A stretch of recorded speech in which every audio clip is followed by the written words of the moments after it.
Hey everyone, Patty here, full-time reseller on eBay, Poshmark and Mercari, better known as Girl Hustle on YouTube. Today I'm going to talk about vintage boom boxes and how you can sell them for a lot of money. Stick with me because I'm going to go over some important stuff that you want to know and what to look for. So right now, I do want to talk about, a lot of times you're going to come across ones that you don't know if they work or not. They might not have speakers with them. What you could do, get some old junky speakers. And how I figured this out was, you can see the back of the stereo here. Let me see, I'm just going to move this for you. There's two different ways that you can put the stereo speakers in. And most of you men, you all know this stuff, but for the females, maybe some of you know, maybe you don't.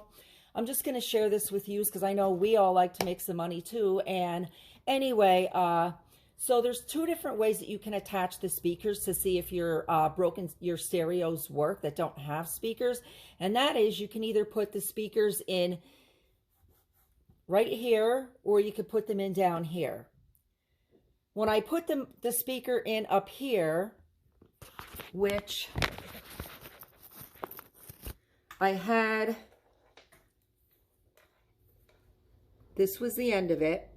When I put both speakers in, they didn't work, okay? Even though it seemed like it was flush to me, it still didn't seem, I wasn't getting anything. But when I got the other speaker and I cut the wires on the end, so I would have the black and the red, what I did was all you do is, and I'm sure you know, the men anyway, I'm sure, but maybe not. All you do is you get these ends and you put them in the correct color. Now, I don't know where I put my glasses, so hopefully I can do this. But you open it up and you just slide it in. You make sure the copper is in there, and then you clamp it shut. And then you put the black one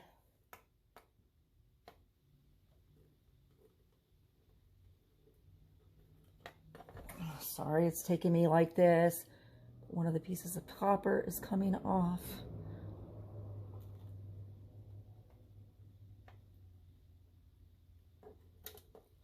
Now I'm not going to turn it on because I don't want any music coming on, but that's all you do.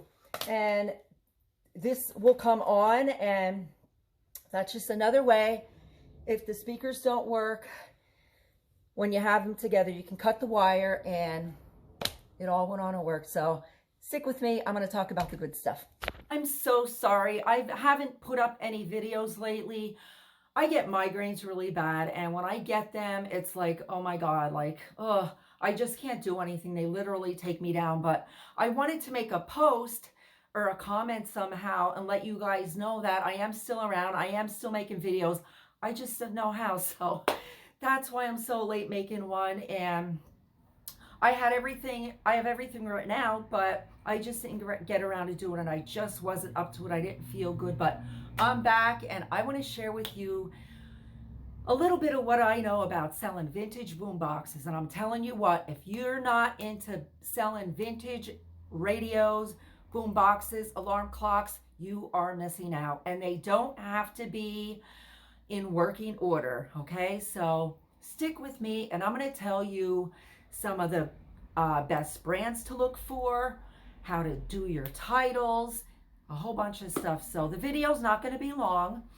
I hope you like my little intro. I know it sucked, but like I said, I'm not really good at talking, but I know what I'm doing and I know how to sell, and I want to help you do the same. So here I am, and please don't mind me. I am going to put my glasses on because I have no idea what I wrote. So I forget.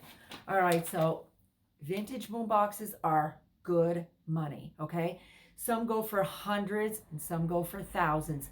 The old ones that you think won't sell for nothing, okay?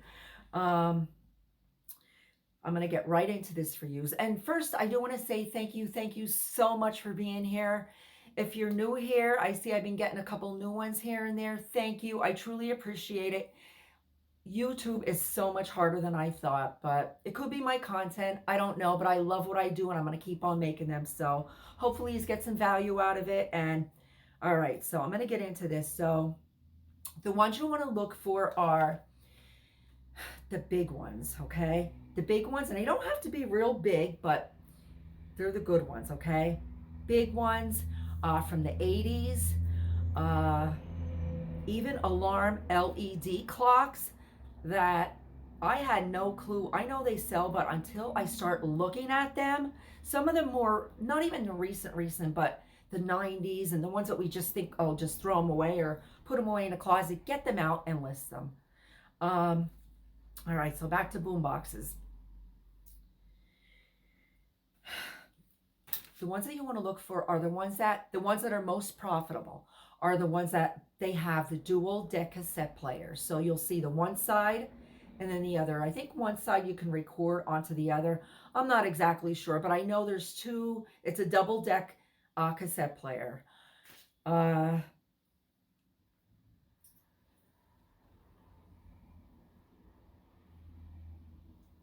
Also, even the refurbished ones sell. They don't have to be, if you can pick them up arbitrage, refurbished, sell them, they sell.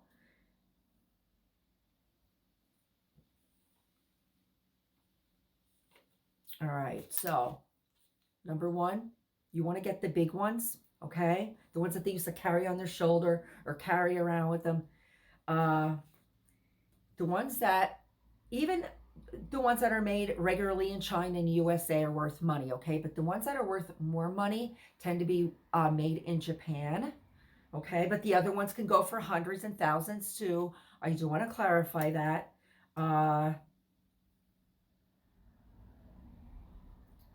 The best places you want to find them, or that you can find them, because these are sitting in people's garages. The reason I made this, well, I made it before. This is really weird, but so I thought, you know what, vintage boom boxes, okay? Talk about that. So had it all written out. And here the next day, somebody on my Facebook posted last year, he had some boom boxes. And I did message him about it, and we just never hooked up. I messaged him just the other day after I wrote this. I thought, I wonder if he still has them. He sold me 5 huge ones, big ones. Now, they didn't have the speakers, but he sold me 4 of them, I should say. They were, I didn't know if they worked or whatever, but anyway, for $5, I got 4 of them for $5, and these were big ones. Okay, so some of the names that you want to look for. JVC, Sony, Sharp, Lasonic, Lasonic, Sanyo, Conion, Conion, General Electric, and Toshiba. Now, there are other brands that sell, but these are some of the top ones, and I'm going to say it again in case you needed to get paper. JVC, Sony, Sharp, Lasonic, Sanyo, Conion, General Electric, and Toshiba. The best places you're going to find them, you'll find them at garage sales, you'll find them in thrift stores, just everywhere. People have them in their freaking cellars, and they're just sitting there collecting dust. Like I said, it does not matter if they work or not. People buy them. There's people that know how to fix this stuff. They take them apart and they put new parts in. At the beginning of the video, what I did was some of the bigger ones that I got didn't have speakers. I just plugged it in. They came on, but I couldn't hear.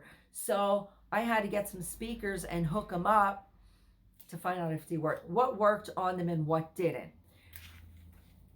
And they were listed as is. If I listed any of them, some of them were listed as working and as is. Now, I don't even have them listed yet. They're down there sitting downstairs because I'm still testing them. And I do like to wash my stuff up and check it out. And if I can fix it, fix it. Not me personally, but I'll get my husband to fix it. But yeah, so You want to make sure when you do get them, if you don't, the less that's wrong with them, the more money you're gonna get out of it. So if you can fix it, fix it. If you can't, please disclose that in your auction. You want to make sure that you're writing as is. Okay, they still sell for money, $50 and up, and you can get them for cheap, pennies on the dollar. If they're sitting in, because people just want to get rid of them. Mine came out of a gym. They were just, you want to make sure that the battery, that there's no leakages in where the battery would go. You want to get that cleaned out if it is. You want to disclose any cosmetic imperfections on it. You want to make sure that the tape player works, the antenna is there, the sound quality. People look for this stuff. Make sure you put it in your description. You want to make sure the LED lights all work for it. Make sure all the features work. Take note of the size of the batteries that go in it, the model number, what you want to put in the listing. Okay, you're going to write either vintage, I write it all. So I would write vintage boombox, ghetto box, or ghetto blaster. I'll write the model number. Oh, another one I didn't write, AIWA, A-I-W-A. That's a good one. A-I-W-A and RCA, if I didn't say that. But yeah, you want to make sure you put boombox, vintage, if you know the era, what it's from. Put in ghetto blaster, radio, stereo, cassette, double cassette tape player. Put as many keywords as you can in that. But I'm going to leave you go there, guys. I just wanted to get that out to you. And again, vintage boomboxes, vintage radios, all kinds. And it doesn't even have to be the big ones, but vintage radios, even the shortwave radios. Check them all out. Do your research. Look at sold listings, and hopefully that helped you some. Please, if you haven't already, please like and subscribe. I truly appreciate you all. Thanks a lot. Take care.